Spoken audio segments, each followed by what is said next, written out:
उत्तर प्रदेश अधीनस्थ सेवा चयन आयोग UPSSC के द्वारा विज्ञापन संख्या 2/2025 के अंतर्गत लेखपाल की परीक्षा का विज्ञापन जारी कर दिया गया है।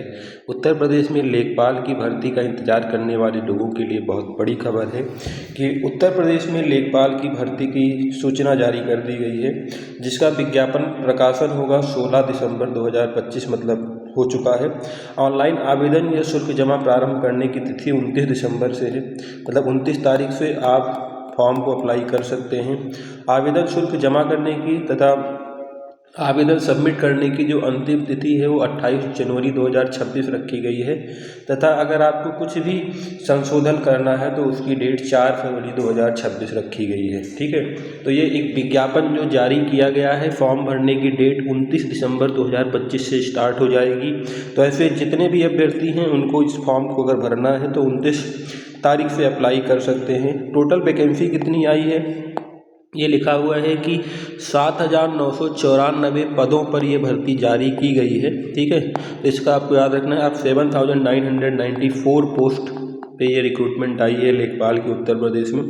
इसको भरने के लिए आपके पास पेट होना चाहिए। अगर आपने 2025 की प्रिलिमिनरी एलिजिबिलिटी टेस्ट परीक्षा में सम्मिलित हुए हैं तो आप इस परीक्षा के लिए अप्लाई कर सकते हैं। ठीक है, कौन अप्लाई कर सकता है? ऐसे अभ्यर्थी जिनका 0 या उससे कम अंक है वो शॉर्टलिस्ट नहीं किए जाएंगे। जिनका 0 अंक से ज़्यादा है वो इस फॉर्म के लिए अप्लाई कर सकते हैं। ठीक है, उसके बाद इसमें ये होगा कि बाद में जो कैंडिडेट्स टॉप 15 टाइम्स में आएंगे उनको बुलाया जाएगा मेंस एग्ज़ाम के लिए लेखपाल की। ठीक है, उनके लिए सूचना ये है कि ऑनलाइन एप्लीकेशन ही आप भरना है, किसी भी और माध्यम से एप्लीकेशन फॉर्म स्वीकार नहीं किए जाएंगे। इसके लिए आपको इसकी साइट पे जाके 28 जनवरी 2026 से पहले आवेदन करना होगा। ऐसे कैंडिडेट्स जो EWS सर्टिफिकेट लगा रहे हैं उनका जो EWS सर्टिफिकेट है वो आवेदन करने से पूर्व दिनांक 1/4/2025 से, ठीक है, या तो पहले बना हो या 28/1/2026 के बीच का बना हो। इससे पहले का मतलब इसके बाद का नहीं माना जाएगा। तो अगर आपको बनवाना है तो आप 1/4/2025 मतलब जिस साल से ये सेशन स्टार्ट होता है उसी साल से और 28/1/2026 जिस दिन लास्ट डेट है फॉर्म भरने की उस तारीख के बीच का होना चाहिए, तभी ये फॉर्म में आप अप्लाई कर पाएंगे, नहीं तो बाद में ये सर्टिफिकेट माना नहीं जाएगा। ठीक है, अप्लाई करने के लिए आपको पेट के रजिस्ट्रेशन नंबर को यूज करके लॉगिन करना होगा और वहीं से आपको अप्लाई करना पड़ेगा इस वैकेंसी के लिए। ठीक है, उसके बाद फ़ोटो और हस्ताक्षर ये पेट वाली स्वयं से ले लेगी, तो आप इसमें कुछ करना नहीं है। अन्य विवरण आप भरते जाएंगे। ये मतलब फीस वगैरह अभी कुछ नहीं लगेगी। अभी किसी अन्य मतलब 25 रुपये का फॉर्म का फ़ीस लगता है। उसके बाद जब आपका एडमिट कार्ड अलॉट होगा तो आपको एडमिट कार्ड लेने से पहले अलग से फ़ीस जमा करना पड़ेगा, तब तक आपको कोई शुल्क जमा करने की ज़रूरत नहीं है। सबसे इम्पॉर्टेंट है ये देखिए लिखा हुआ है अनारक्षित सारी कैटेगरी के लिए ये आवेदन शुल्क की जो प्रक्रिया का फीस है 25-25 रुपये वही आपको देना है। आगे आपको जो फीस होगी वो एडमिट कार्ड लेने टाइम आपको अलग से मुख्य परीक्षा का जब एडमिट कार्ड जारी कर दिया जाएगा उससे पहले आपको शुल्क देना पड़ेगा। 200 रुपये जनरली दिया जाता है। ठीक है, अब आपको आवेदन पत्र का प्रिंट आउट लेना पड़ेगा। कभी भी जब डॉक्यूमेंट वेरिफिकेशन होगा उस समय आपको ये उनके सामने प्रस्तुत करना पड़ेगा। ठीक है, आवेदन पत्र में संशोधन वगैरह तो बात की बातें हैं। सबसे इम्पॉर्टेंट है कि परीक्षा का प्रारूप क्या है और पद कितने हैं उनके बारे में हम लोग डिटेल में स्टडी करते हैं।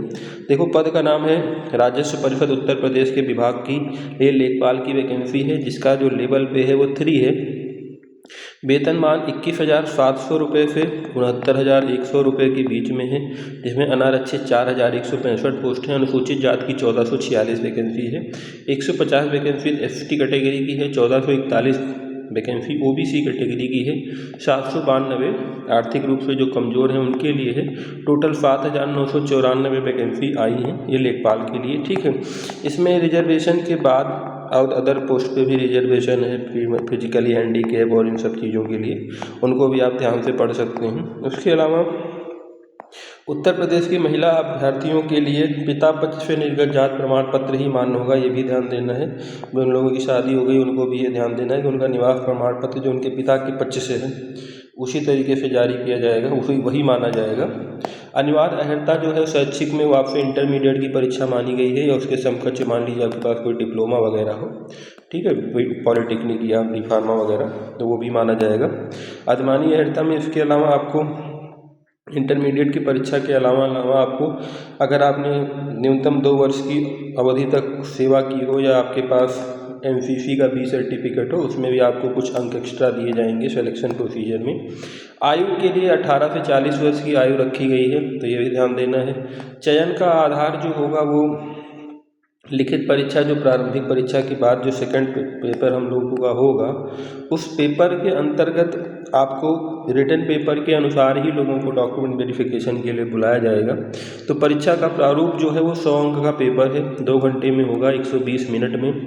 इसमें भारतीय इतिहास से 5 क्वेश्चन पूछे जाएंगे, भारतीय राज्य व्यवस्था इंडियन पॉलिटी से 5 क्वेश्चन, भारत एवं विश्व के भूगोल से 5 क्वेश्चन, भारतीय अर्थव्यवस्था से 5 क्वेश्चन, ग्राम समाज एवं विकास से 5 क्वेश्चन, राष्ट्रीय और अंतर्राष्ट्रीय महत्व की जो करंट अफेयर की घटनाएं होंगी उनसे 5 नंबर, साइंस और टेक्नोलॉजी से 5 नंबर, पर्यावरण से 10 क्वेश्चन आएगा, डेटा इंटरप्रिटेशन से 10 क्वेश्चन आएगा, सामान्य हिंदी से 10 क्वेश्चन आएगा। ठीक है, इसके अलावा कंप्यूटर से 15 सवाल पूछे जाएंगे और उत्तर प्रदेश राज्य से संबंधित सामान्य जानकारी 20 क्वेश्चन 20 नंबर का, टोटल 100 क्वेश्चन आएंगे और एक क्वेश्चन 1 नंबर का होगा, जिसका आपने भी क्लासिफिकेशन देखा है, सिलेबस के अकॉर्डिंग ये चीज़ें पूछी जा रही हैं। ठीक है, इसके बाद इन्होंने सिलेबस को बहुत डाइवर्सिफाई करके भी दे दिया कि भारत के इतिहास से ये क्या क्या चीज़ें पूछेंगे, भारतीय राज्य व्यवस्था से ये क्या पूछेंगे, भारत और विश्व के भूगोल से ये क्या चीज़ें पूछेंगे, तो इनको भी आप लोग डिटेल में स्टडी कर सकते हैं।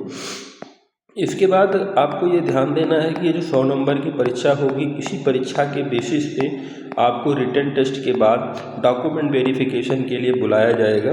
तो ये चीज़ें आपको ध्यान देनी है फॉर्म भरने के पहले। अगर आप सिलेबस में कंफर्टेबल हैं, आपको लगता है कि आप इन सिलेबस को कर सकते हैं, तो आप ज़रूर आवेदन करिए। 6994 पोस्ट के लिए ये फॉर्म आए हैं, तो बहुत अच्छी वैकेंसी है उत्तर प्रदेश में लेखपाल की, आवेदन कर सकते हैं। ठीक है, इसके बाद इन्होंने ये भी बोला है कि जो प्रारंभिक परीक्षा पेट की हुई थी, उससे 15 गुने अभ्यर्थियों को श्रेणी वाइज बुलाया जाएगा। ठीक है, पेट के स्कोर के बेसिस पे शॉर्ट लिस्ट करके, तो ये इसके बाद ही आप इसका जो लेखपाल का मुख्य परीक्षा होगी उसके लिए आप एलिजिबल होंगे, अगर आप उस 15 गुने स्टूडेंट्स में आते हैं तब, नहीं तो आपको नहीं बुलाया जाएगा परीक्षा के लिए। ठीक है।